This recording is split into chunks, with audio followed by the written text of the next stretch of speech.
Hey folks, welcome back. It's Alan from Vancouver with my good friend Dianne from Portland, Oregon. And today's topic is an important one. Commonly heard, but not commonly utilized. And that topic for today that Dianne's going to share with you is the idea or the skill set of goal setting.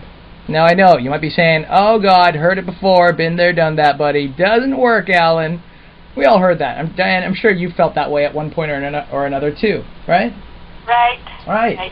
But guys and gals, Dianne's here to tell you what works. And if you've heard of something but it didn't work in your life in the past, then maybe you've heard the ideal of it, but maybe you never got a chance to utilize it up to its fullest potential. And full potential is what we're all about here. So Dianne, let's kick off this call.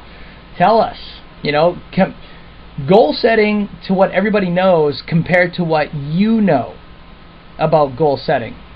Specifically, why does goal setting work better for people like you as opposed to some other individual that tried it per se and then has an excuse as to why it didn't work for them? What's the difference? Why does it work for you? When I go after, I decide what I want and I set that goal. I don't just set it like at New Year's Eve and then forget about it saying, yeah, I'm going to get this done and keep going all through the year, because within 30 days you will have forgotten that goal. You can't just keep going and going, set all these goals at one time and say, I'm going to do them. You've got to set short-term goals first. And if they're not stimulated, you are not stimulated, I'm not stimulated by the goal I just made, I'll quit. Okay.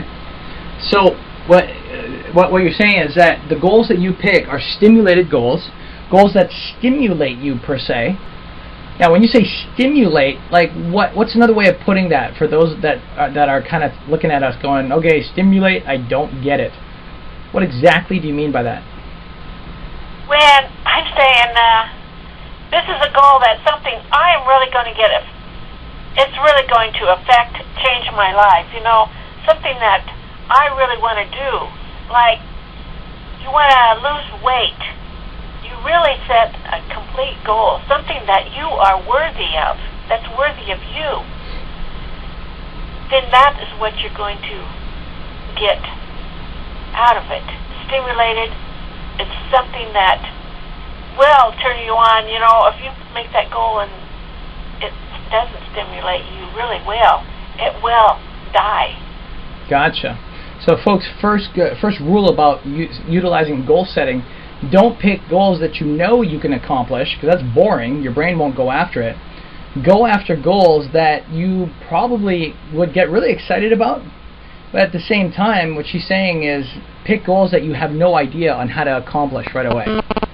Okay, you got to go after stuff that may seem unrealistic to you in the moment.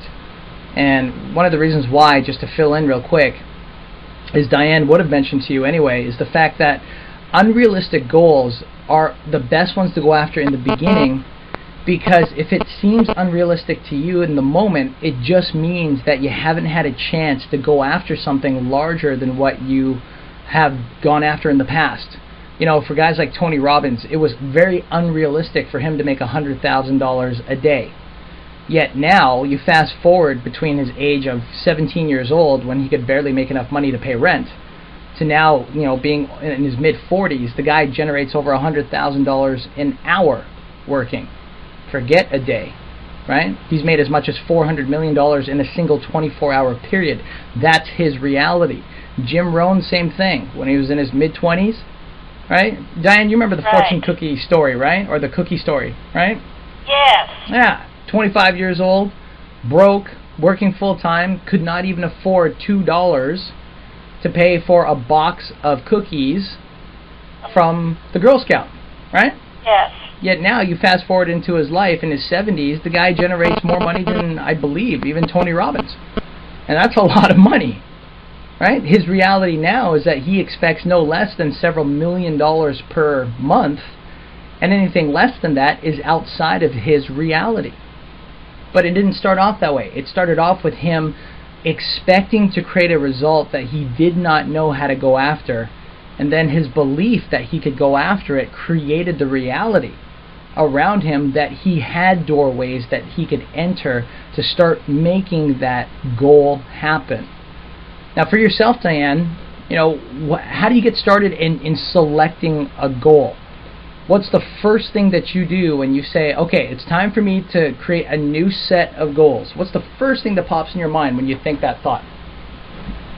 First thing that comes into my mind when I'm saying I'm going to set some new goals, I'm going to set something that is what I want. Like Bob Proctor said, goal setting is done, and if it's done properly, you're going to get what you want. And that's what I think about when I keep setting a goal. If it's done properly. You can't just say it in your mind. You have to write it down and say, this is what I really want. Tony Robbins sat in a train from one side of Russia to the other. It was a pretty long train ride. But he wrote down goals for all those hours. He made over 100 goals. He kept that paper. So when you say, what do I do? I do think about the goal I want to accomplish. I think about the weight I want to lose and what I want to do with my life.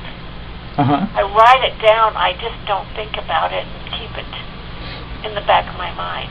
So first step, guys, what you want to do is you want to write down your goals clearly and distinctly, as Dianne said, and you want to give your goals an exact result. So you can't say, oh, I just want to make a lot of money. You have to say exactly how much money you want to make. And Dianne, do they add a date as to when they want to accomplish this goal?